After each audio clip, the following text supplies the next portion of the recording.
Yep. Okay, primary saga. Series saga. Thing here. Primary. Yeah, saga. Very thick book, but I doubt this is really a two-parter. It's double-spaced. And we have no idea who Chromia 311 is. And these two directors are not directing it. So, got somebody else directing it.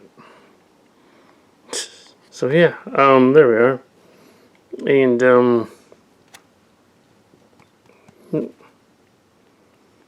it's not going to be that long. Yeah. It's not going to be twice that of the other one. It just isn't. So, let's start it. Let's do it. Let's start this thing. Obscure mission. The Decepticons. I'm not going to do like half of this because it's not interesting.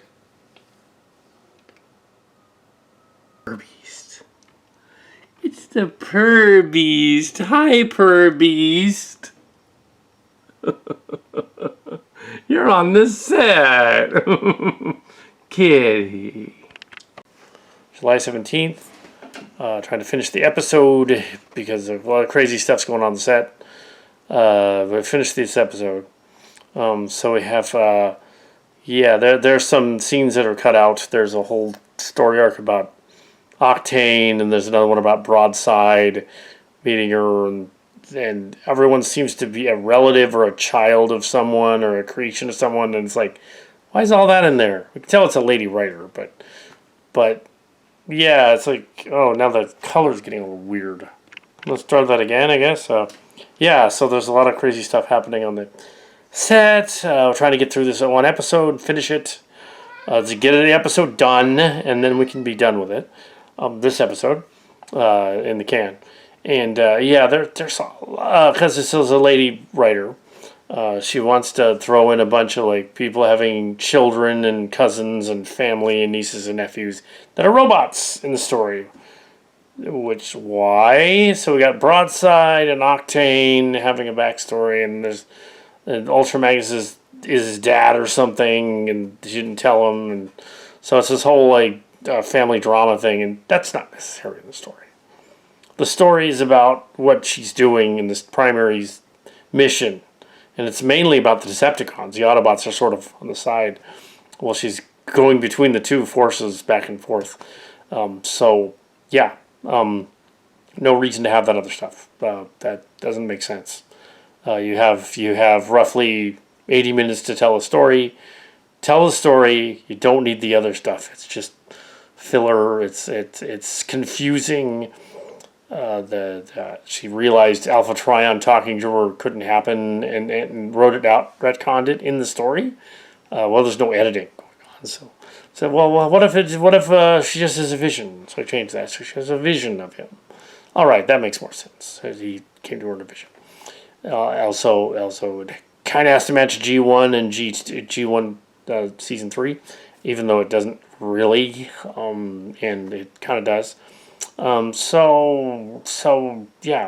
going along doing a thing without them being related to everybody, because why not have the robots be related, like literally related to each other, like they're siblings or their sons or daughters or whatever. We already established in the previous 2 seasons of the other show that they either reproduce by budding or they reproduce by building. Or they reproduce by putting together things in a spark and everything. So there's 3 or 4 ways they can do it. And so, there's no need to have that extra stuff in there. Also, there was a giant Titan battle that we can't film. So that wasn't in there. So that got left out. And, So if you're looking for it, it was never filmed. We couldn't possibly do that. It would look really cheap. Even though we have some Titans, it wouldn't make sense for them to just appear for one battle scene and then leave. Why would, unless they're in the story, don't do that. Anyway, this is Kal Kat's the Kal Katster, and this is a brief, behind the scenes making of a lot of crazy stuff going on the set. the executive producer, mom had a... mom is the executive producer. She fell and she's in the hospital, and so hopefully, but I'm here on the set, and there's no yeah, it's COVID thing too, so I don't have the COVID, but she does. So yeah, on the set here, whatever. As far as I know, I still have control of the set, and I can still do my movies and things because I'm not really. No one's allowed to go in there for like 20 days anyway. So, yeah, I can do other episodes. We'll see what happens. Yeah, we are. This is episode 3 I'm working on. It's called An Obscure Mission, and yeah, I think that's what it's called. And we got done with part 2 of Act 2. There's 3 acts in Act 2. Yeah, so originally it's a script was it was 100 and it's roughly 160. It's 130 pages roughly, so it's longer than that.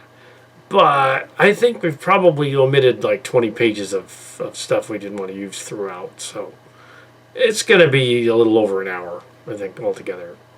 It'll be any longer than that. Because even though it seemed longer, there was a lot of expository weird stuff, a lot of extra stuff.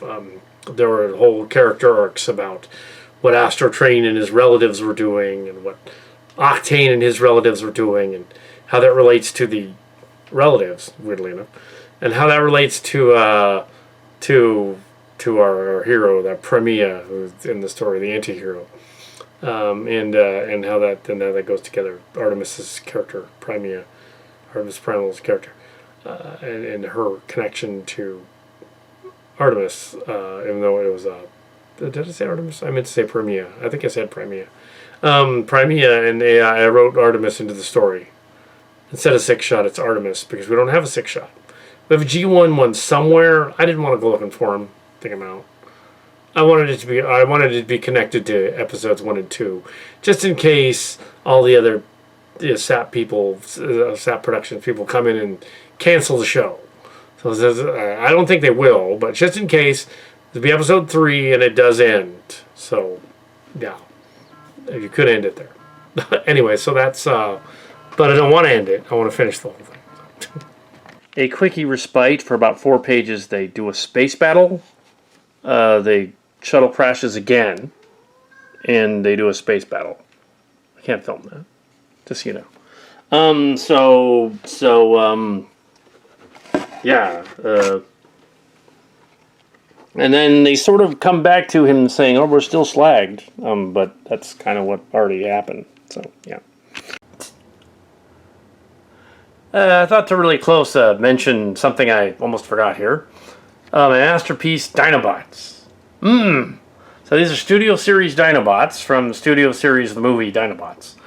And we have Grimlock and Slag from the beginning of the season, but we just got Snarl during the season on day 4 or 5.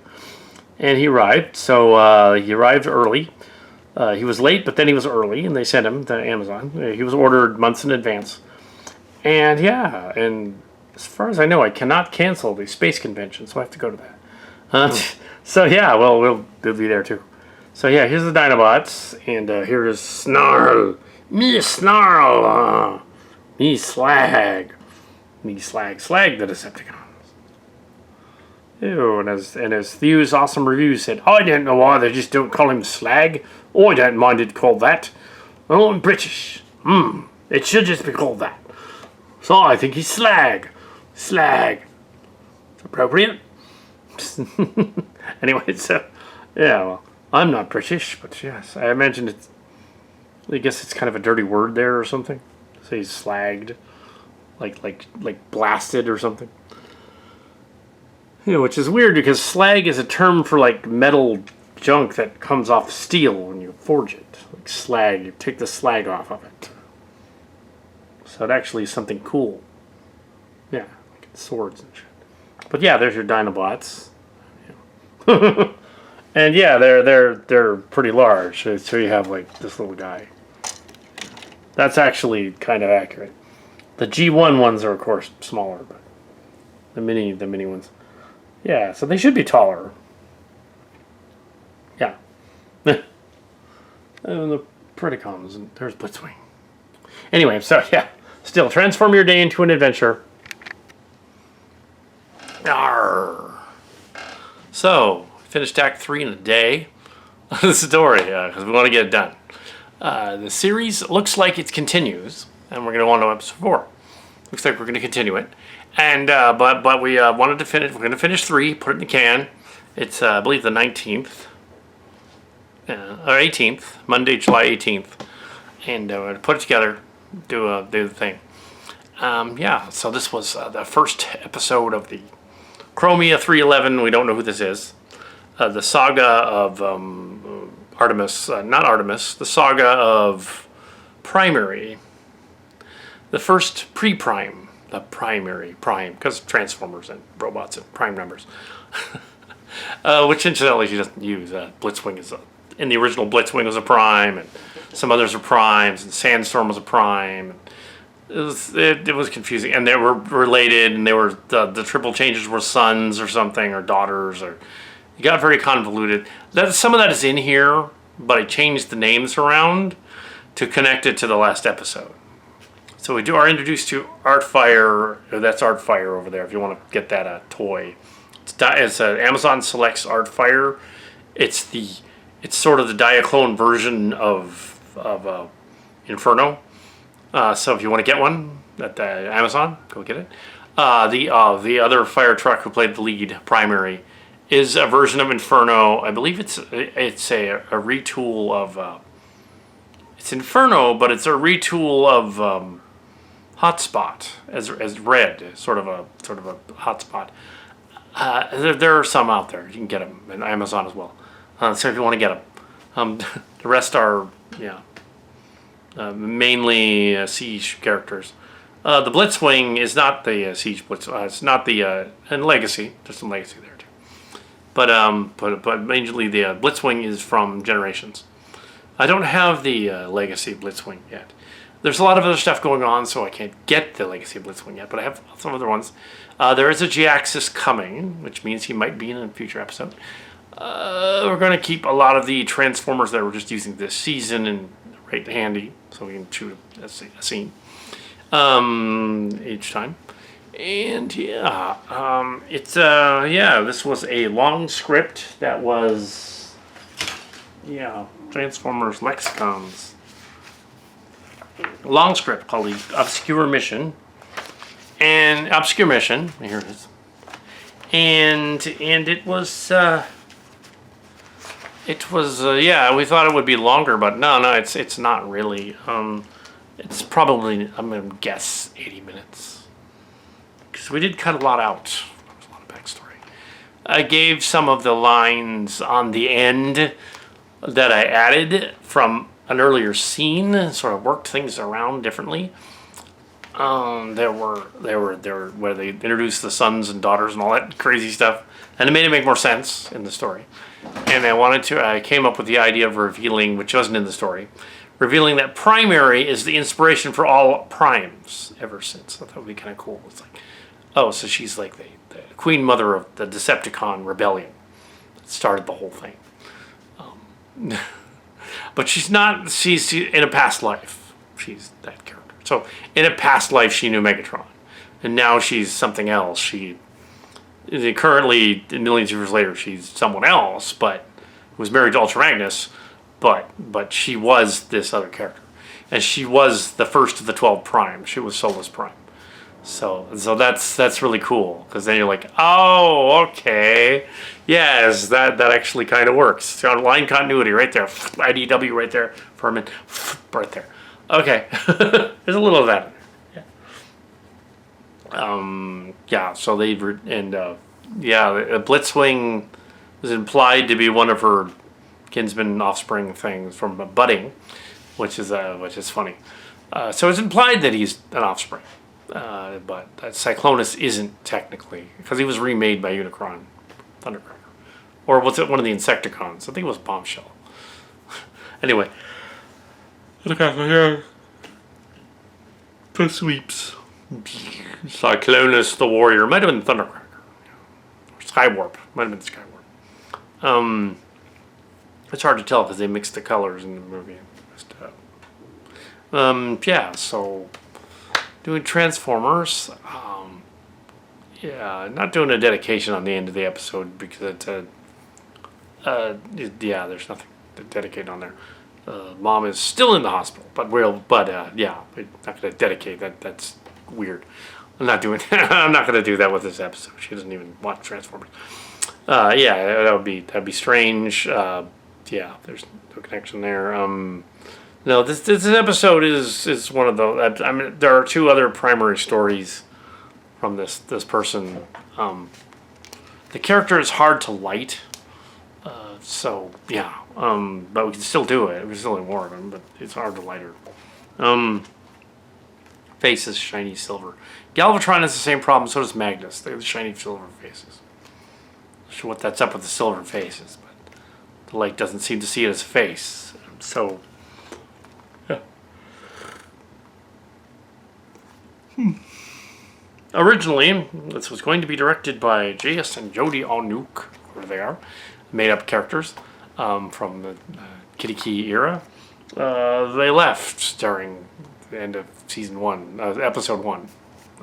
So they allegedly left. Okay, so they were not in episode 2, and they're not in this one either. So yeah, originally the runtime was 160 minutes. It was closer to 125 minutes. I don't know why I said 160. When you put this together, it's not going to be that long. Yeah. Also, there wasn't hardly any battle in it, just so you know. Yeah, and the mystery part where Galvatron is shot is revealed later. And it's all revealed that it was part of their plan. He wasn't killed, so they rebuilt him. So there was a lot of scenes in the story where the Autobots and Decepticons are helping each other. Originally, it was going to go to Cybertron and Earth, and there are going to be different planets, and right in the middle of the Quintesson scene near the end, with the Quintesson part, they were going to actually go to a Quintesson ship with they were going to be captured like the Borg, an attractor beam, the Quintesson ship, and they were going to be up there on the ship, and the Quintessons are going to come out and attack them. And we couldn't film that, so we just said, okay, they were in the corridor, they're still on the planet, they're all on Char through the whole thing. And they capture them, which makes more sense. They capture them. Now the ending scene, the ending 15 minutes, apparently is somewhere in the Autobot base. I'm imagining they left Char after that, but I didn't say. I don't think I have to. I think the idea is that they're going to leave Char and go somewhere else at the end, but they're still there in the observatory. I'm not going to film a scene where that's resolved because it doesn't need to be. I thought that they're there and then they're not. Roll credits. Don't need to do anything extra. Yeah, so you have a Transformers story that deals with.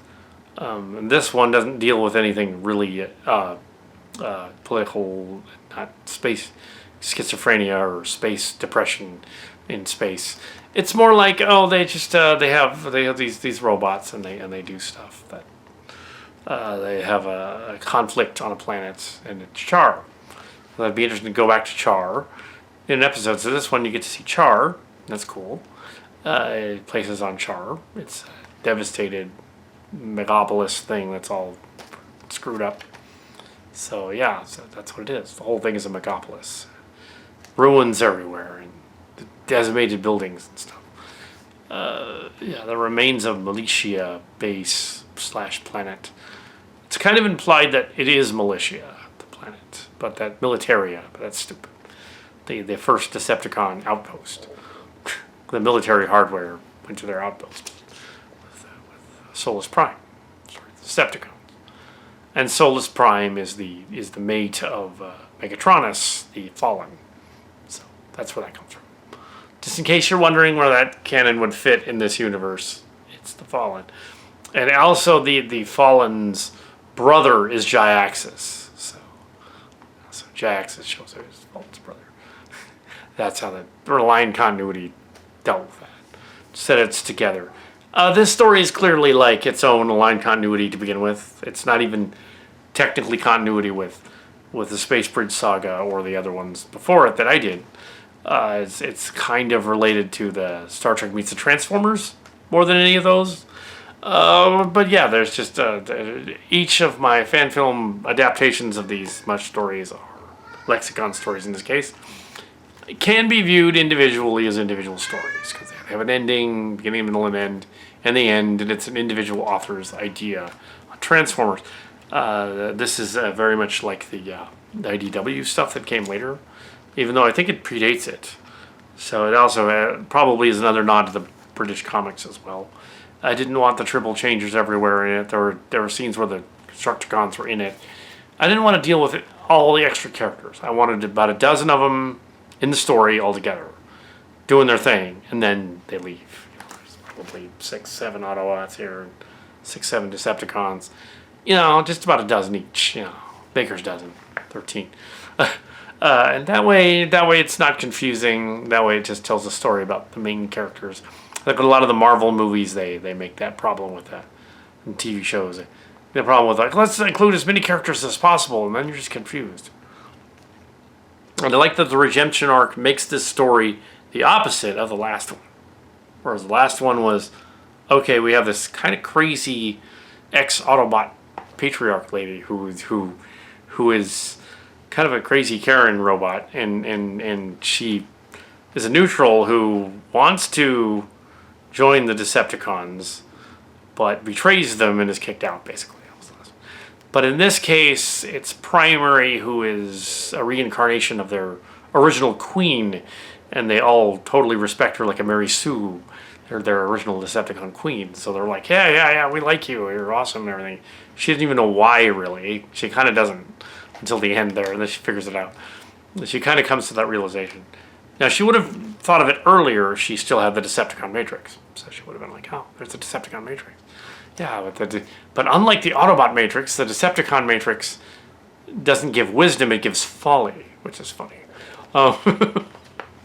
And that's why they didn't want to use it, and Alpha Trion took it from her. Like by the time Alpha Trion showed up, the Megatronus and the Fallen and all that other stuff was done.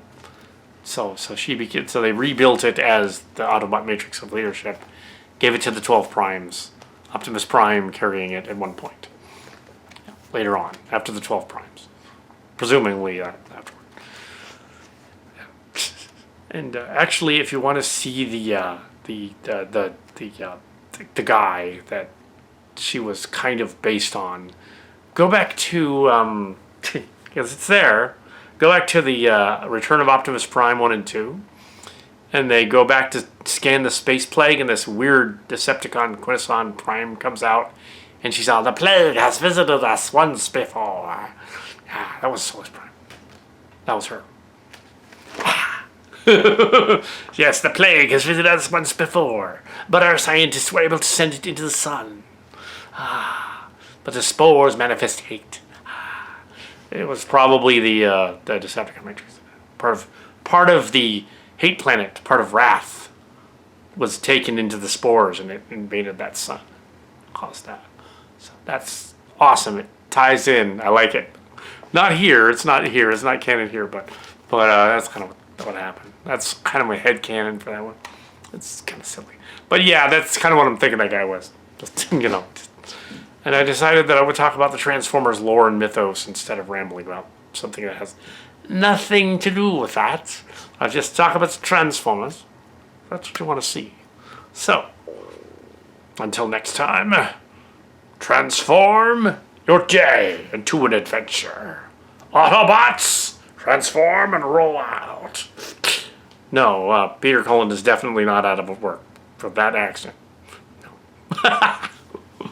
But it was better than the Netflix one. I'll give it that.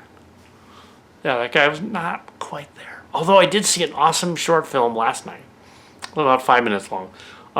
Shout out to this short film. Find it. It's called Starscream the OVA. It's awesome. Whoever did this in the manga style is really cool. I loved it. 5-minute thing. And Galvatron has his G2 jet mode in it, so he can go after Starscream. And it's basically set in a G2 alternate universe where Starscream's still around in that universe, and he's kind of around here too, but kind of not. He was in the other one, yeah, in my base bridge thing. I have him. Also, there was a guy who's explaining about Hotlink as well, but some of the other Rainmakers and other Seekers. But yeah, which were in the Netflix show. But in this one, it wasn't the Netflix show. It's just some fan film thing. And the guy doing the Chris Latta voice was on point. It was really well done. He was like, I commented, I said, yes. My channel commented and said, this would make the late Chris Latta proud. It's an excellent voice, version of adaptation of Starscream. Megatron, don't shoot me! It was right on point. It was great. I was like, yes. Megatron does shoot him to prove that he's a better guy than he is. There's a battle over the Nemesis, which is floating in the ocean. The water is moving along. They go in an air battle. It's an OVA. It's very Japanese looking. But it looks like G1 but done in manga style, like Robotech and stuff like that. So, but an update version of it. I don't know how the hell they did that. It's really cool. I don't know how they did it. They animated it. They animated a space dogfight. Maybe they saw our stuff and said, we can do a dogfight. And that's great that you guys can do a dogfight, but we don't have that kind of money. I wouldn't have that kind of people. So that is great. So we can't do that. So yeah, we can't do a Robotech style dogfight over the ocean.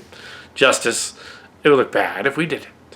So yeah, that's why you see very little space action ships fighting in the Transformers movies, if at all. And yeah, this one is, that was great.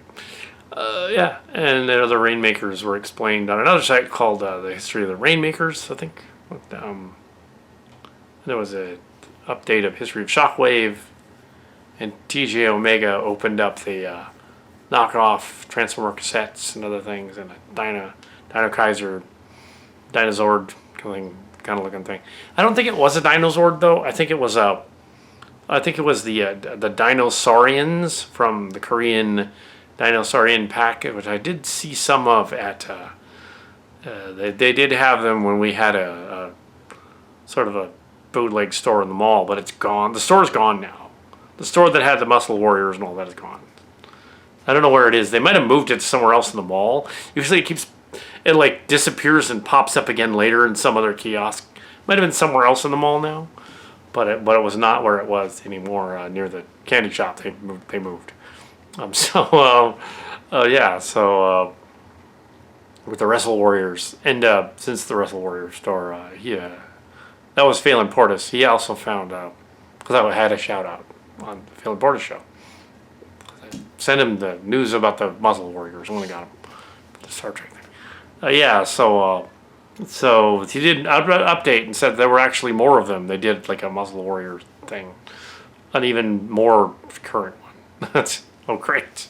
There was also another Ninja Turtles ripoff one too. But yeah, but that's not this. These are Transformers. These are genuine Transformers. But that Quintesson is a knockoff. That weird Quintesson thing is a knockoff, cheapy dinosauroid. It's not a dinosaurian though, because I think it's something else. I think it's like a deformation knockoff of a knockoff something. It looks like it was Slice or Strife or something originally. It was really cheap. And the other two characters were of course, Rakshi, the Nightbird slash Powers of Darkness Mindwipe guy, Stealth Fighter Mindwipe, which looks like a Robotech from Macross 7. And there was a Scorponok, the little mini Scorponok. Wasn't really supposed to be. It's supposed to be Quintessons. I don't have any Quintessons.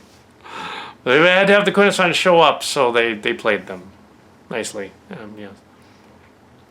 They figured out their pretty obvious where they were going storyline there with that. Yeah, they're offspring. I toned that down though. I changed it around a little bit because it's kind of silly that everyone's related and everyone's a child of something. Mark's Cards doesn't like that either. So yeah, if they're robots, then how does that even work? Well, if they get reincarnated with their sparks, I guess that... Because they literally can take their spark and put it in another protoform. So they're literally immortal, technically. Functionally immortal. Transformers can't technically die. So I don't know why when they blast them that they would turn gray and die, because they have a spark, which was established later. Well, they wouldn't really die, because the energy would just go... And they could just take the spark and put it in something else. The protoform. Yeah, they're kind of unclear how that works. Because, like, if the protoforms are there anyway, like in Beast Wars, then why does it go offline? Why doesn't it just stay going?